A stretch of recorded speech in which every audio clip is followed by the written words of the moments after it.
Good morning. If you are a mom who is looking for ways to get your kids to listen to you, to cooperate with you, to take you seriously, to participate more, show more initiative, take more responsibility, be more respectful, you're in the right place. Welcome to the best corner of the internet for learning how to parent in a way that is connected, that is conscious and intentional, and that gives you the return on your investment in your kids that you need in order for your family to work like that well oiled machine. My name is Honor Janetsky. I am a psychotherapist and coach, and I've been helping moms to create the families that they have been wanting and envisioning and craving for the last 20 years. And I am so excited to bring you this very concrete approach today. I'm going to be sharing with you from the work that I do with my clients and helping you to hopefully look at this problem of kids not cooperating or not following directions in a way that you haven't before to get a result that you haven't before. So, I just want to kick off this talk by saying that your kids may be toddlers, they may be preschoolers, they also may be just about to graduate and leave the house. And anywhere in between, this applies to you. This parenting approach is not age specific or developmental stage specific. This will help you no matter what age your children are because you are the central figure. You're the common denominator in how well your kids are cooperating or participating or not. So, I want to first start by saying, this is a problem that a lot of people have. If you have this problem where you can't get your kids to cooperate, you are not alone, obviously. But also, don't be quick to write your kids off like they can't do it or they can't change. I see people making this mistake or blaming a partner that, it's because they're undermining you and that's why the kids aren't cooperating. Really, none of that is a good enough reason for you to not have a sense of control and agency in your role as the loving authority and leader of your kids in your family. Okay, we all need a certain level of order to function well. Those of you who are working full time, who are doing all of the family logistics, responsible for everything from feeding and clothing your children to getting them to all their sports and everything in between. Plus, you are supporting them emotionally and doing all that heavy lifting, all the emotional labor, all of your mental bandwidth that you're investing in parenting. If you're this person in your family, and maybe you have a great partner who shares that with you as they should, but still you're not getting the result you want from your kids. It still feels like they're not hearing you, they're not really caring about what you ask, or they're blowing you off, or they are flat out refusing, just telling you, no, I don't want to do that, or I can't. And you're stuck and you don't know what to do with that. A lot of people experience this. A lot of my clients in Awaken Motherhood have experienced the same problem. And when we peel some layers back, it's never as simple as my child is disrespectful. They're a brat. They're ungrateful. I've raised ungrateful brats. if we're gonna just say it how it feels. They don't appreciate me. None of them care. All the things that I've heard moms say, it's never that simple. You've got to understand that your approach is going to give you a result. Okay, so every kid is different. Some kids are much better at listening and following a direction than other kids. We know this. This is not a mystery. I was a teacher long, long, long ago, before I was ever a therapist, and it's true. Some kids are naturally more attentive, more observant. Some kids are naturally less resistant. They're better at hearing a direction and following it without questioning it, testing it, pushing, looking for loopholes. And other kids are going to be the latter. I want you to just think for a moment. Join me in a little experiment, a little thought exercise. I want you to just think about your typical day. Okay. weekday, if you work full time, think about a typical weekday. Think about how much of your time and your mental energy, or physical energy too, is going into parenting, going into care for your kids, planning, solving problems, logistics, any and all of those things. Think about how much out of that 24 hours, or let's see, if you're sleeping 8 hours, which would be great if you're sleeping 8 hours. I'm sure there are a lot of people in this group who are not sleeping 8 hours a night. Let's say you're getting a full night's sleep. And so pull that out of the mix. So 16 hours a day, how many of those hours, and say in the comments now, do you guess that you are making an investment in your kids, in your family, in parenting? I want to know time and energy wise. We won't even talk about money, but we know that that feels endless, doesn't it? Just how much money are you putting in? How much time, how much energy? Think about, just do it in terms of time out of the 16 hours a day. So for some of you, you're at your office and a certain number of those hours, you're also doing kid management, family management stuff. I know. I know you are. I know it's all happening at the same time. So say how many hours in a day. Put that in the chat right now in the comments. And then think about the return on that investment of time, energy, money. What do you get in return? Just think about it in practical terms. If you could name it, if you put your finger on what that is, what is the return on your investment? Is it the love that you feel for your kids? Does that feed you? Is it that this is a dream you always had and now it's fulfilled? Does that feed you? Is it the laughs you have with your kids? Is it the joyful times that you have when the work is done? The sense of connection, your pride in seeing them joyful or thriving or respectful or succeeding in the world or making amazing friends. Just think about that for a moment. And I would love to hear some examples. Drop an example in the comments of what's one piece of the return on your investment. And I want you to think about how big your investment is versus the return on your investment. And for a second, just put it on the old-fashioned scale. Which side is weighing heavier, your investment or the return? And let yourself really just hear the answer that comes back. Do you feel like you are receiving?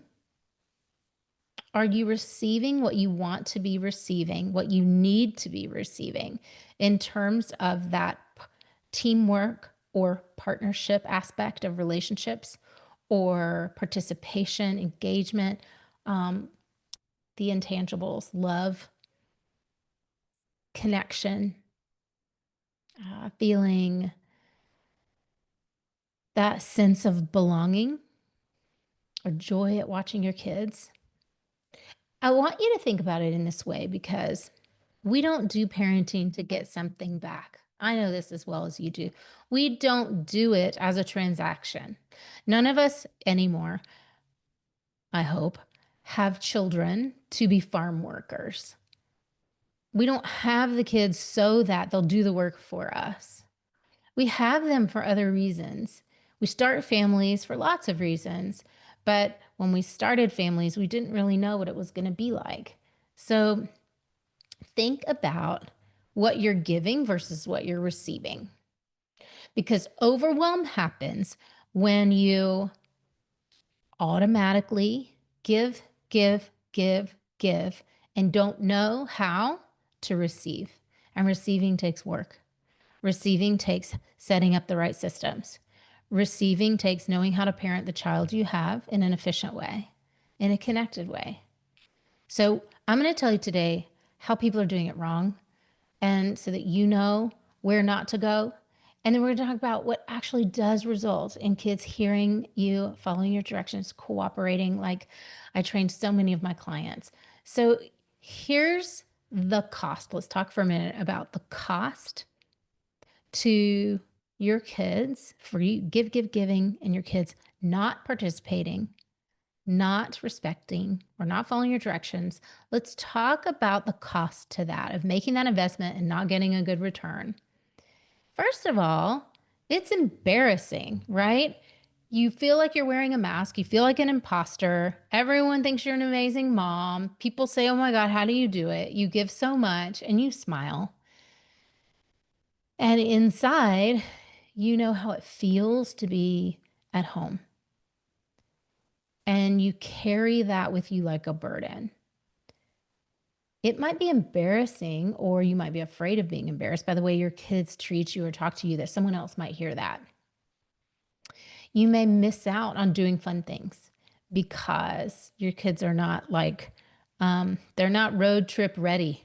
They're not pack and go ready. You don't know who's going to say what in front of other people. So you may be kind of confined to home. You might have to stay close to home because you don't know how to handle them out in the world or how to help them regulate. And this happens a lot with kids who are really intense, strong-willed, highly sensitive. They can get stuck. They can the record can skip on an intense emotion. And then if you don't know what to do with that, then you'd rather just hide out and not go be around people. Okay. Another cost is that you are doing more than you have the energy for because you're making up for the things that they're not doing, that they're not participating in, and they are not cooperating with. So you end up doing it. And I hear this a lot. A lot of moms will say, it's easier if I just do it myself. I'll just do it myself.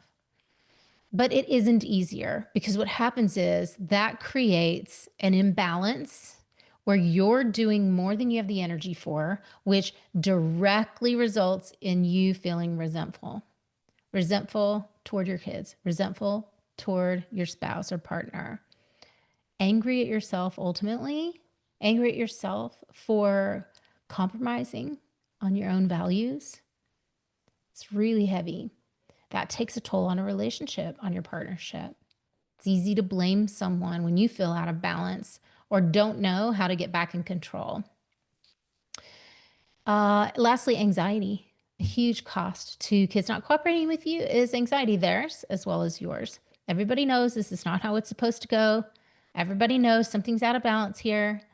And you also may feel anxious or worried about, oh my gosh, how are they acting out in the world? They're going to bring this into their relationships with them. What if they're totally apathetic? What if they're lazy? What if their future, what if they attract someone who isn't pulling their weight? So many things to worry about. So here's where parents go wrong. Parents often will try to get their kids to cooperate, try to control the dynamic by going transactional. Everything becomes a transaction. Do this and I'll give you that. Do this so that you can earn that screen time. Get this thing done and then I'll reward you with that. It's more of a behaviorist approach. The reason why I don't like behaviorist approaches is because they encourage the dopamine hit. They also are very empty. There's no relationship aspect to it. Transactional behavior management, transactional parenting lacks connection. Okay, you know this if you have ever tried to get your toddler to do something by rewarding them with a popsicle or whatever. The popsicle's over in 2 seconds flat, and your toddler is still your toddler, and there's no new kind of learning that's happened. Nothing new. No better cooperation next time. No understanding of why we're doing the thing we're doing. No new skill set that they've developed about how to do the task or chore. They just threw everything that was on the floor into their closet so they could get the popsicle, and now on to the next, right? Can I watch a show? Can I have something else sweet? That's what it feeds. It feeds the cycle of that addiction. So where kids get hooked on screens, they get hooked on sugar. These are dopamine hits for kids. And we have such rampant overdiagnosis of ADHD now. It really is a problem that everyone's looking for that. But what we're creating through this transactional parenting gives you a picture of something that looks a lot like ADHD, craving that dopamine hit. So if you are currently parenting this way, all hope is not lost. You can change at any point. If you want help, then reach out for help. Get on my calendar. I'll drop a call booking link for a half-hour consult. We'll figure out what's going on and give you a plan for turning things around. It's never too late. The thing that's missing in transactional parenting or behavior management is the relationship, the connection, and the relationship. And that, my friends, is your biggest bargaining chip that you have. That's the biggest form of currency that you have, even if your kids are teenagers. Now, I say this because I've worked with so many teenagers, and I know that even though they seek those peer relationships and they seek their own kinds of ideals, things to follow, things that they want to emulate, you were their first influence. And whatever in them is not fully formed yet still needs guidance, still needs your stability, your steadiness, still needs your voice of reason, your life experience, and your wisdom. They still need it.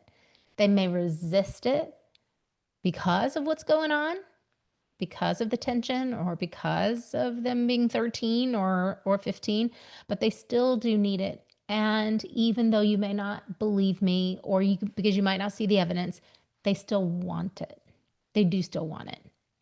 In fact, they want more than anything for you to accept them, for you to want to know them, really know the real them, not who you want them to be. Okay? It's always about the relationship, always. So where parents go wrong is this kind of empty transactional attempt to control behavior, which of course may work for a second, but doesn't last. It doesn't actually create real cooperation, because what is real cooperation based on? Say in the comments if you have a guess. When do you want to cooperate with someone? Look at yourself, look in the mirror. When do you feel like working with someone who needs help? What would make you want to do that? Use yourself as an example. What do you think? See if I can see your comments. You want to cooperate with someone when they have invested in you, when you feel invested in a result, when there's some kind of connection or meaning or purpose, or if we boil all that down and just simplify it and distill it down to the very essence of why you'd want to help someone out, why you'd want to participate, why you would want to cooperate with somebody, because you feel like it, because it feels good to you, because it feels good to be in a positive relationship and connection with someone. We all know this. Use your own life as an example. It's no different for your kids. Every single thing that we do, every relationship we have is based on wanting that sense of acceptance, belonging, and worthiness. Our kids are always looking for it, and we're looking right past it. And you may be looking right past it and not even seeing it and not using this and building on it. So to bring this all home, I'm going to give you 2 things to start practicing. One thing you need to do if you want to get your kids' cooperation is get their attention. If we are building on connection and real relationship and care for each other, we first need to hear each other. Okay, I don't care if your kid is 2 or if they are 12. You first have to get their attention. Now, the reason why I'm telling you this is because I know you're rushing. I know you have a plate that's overflowing, and I know you don't even have your own attention.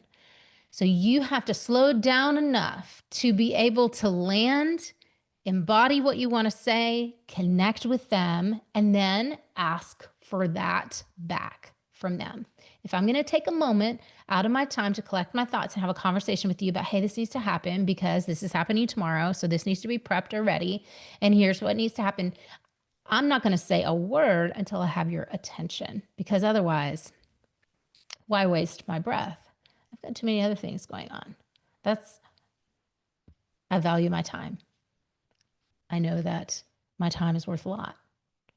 So I'm going to get that attention I need from my kids, number one. And number two, I need to get their buy-in. I need to get their buy-in. Buy-in is not a surface empty thing. Buy-in does not happen by a kid wanting a popsicle after they put their shoes by the front door or whatever. Buy-in happens when they understand why it really matters that they cooperate with you.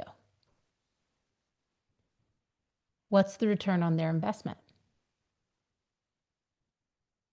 Now, I want you to think about this for a minute. Why might your child, for real, not for the screen time, not for the show, it's never that, you guys, just believe me, it's never that. It is because we train them to that, like just at a very shallow level, at a very shallow surface, but that's not really what they want. That's not what they're going to get activated for, what they're going to take action for. The return for them on their investment of their time, of their energy to cooperate with you, to do the task, to clean up the mess, to reorganize the pantry. This is a job that I give my girls, to reorganize a closet. They're a little bit older, tween and teen now, so they can do these bigger tasks. But whatever is age appropriate, the thing that's going to get them to cooperate with you is whatever return on their investment really matters most to them. And I'm giving you that answer today for free. It is a sense of connection with you, worthiness, belonging. That means they feel capable, they feel confident, they learn how to do something new, they get a good feeling from that. Or they get to be close to you, they get a good feeling from that. Or to be in your praises, that feels so good. To feel important, to feel valued. We all crave these things. These are basic human needs. There's a lot more beyond food, clothing, and shelter. These feelings, without them, people struggle with deep, deep depression. We all need them. And you're right here, and your kids are right here, and you could be giving them these feelings right now. I want you to do a couple things. One, if this talk is connecting with you and you're thinking, oh my gosh, yes, I need more of this, you can go ahead and start putting these things into practice today. I want you to take a next step to comment and tell me if you're going to do that. And then I also want you to look for the call booking link down below if you need help with these things. If you need help, if you've gotten on a track where you are not headed in the direction you want to be. You're yelling at your kids. You're angry with them, resentful with them. They're not listening. They're not cooperating. This is a problem that needs solving. And if you're tired of sweeping it under the rug, because you can see that's just building some kind of tension in your body and stress, and it's causing tension in your relationship with your kids, I invite you to not just acknowledge that now, but to take an action step. Book a free consult. Let's see what's going on. Let's uncover, where did it go wrong? What do you need to get back on track? I will help you with all of that. Book a call with me. It's a free call. We can do a 30-minute consult and we'll see. I'll make a plan for you. I'll help you to decide what's the next step you need to take. If you're ready to solve this problem, let's do it. Don't sit on your hands about it. Don't try to minimize it or they'll grow out of it.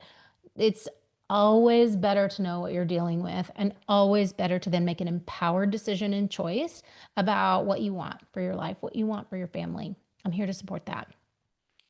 All right, you guys, big love. Put this into practice. Let me know. Look for the call link and look forward to connecting with you and hearing how this goes for you. All right, you guys, take care. See you next time.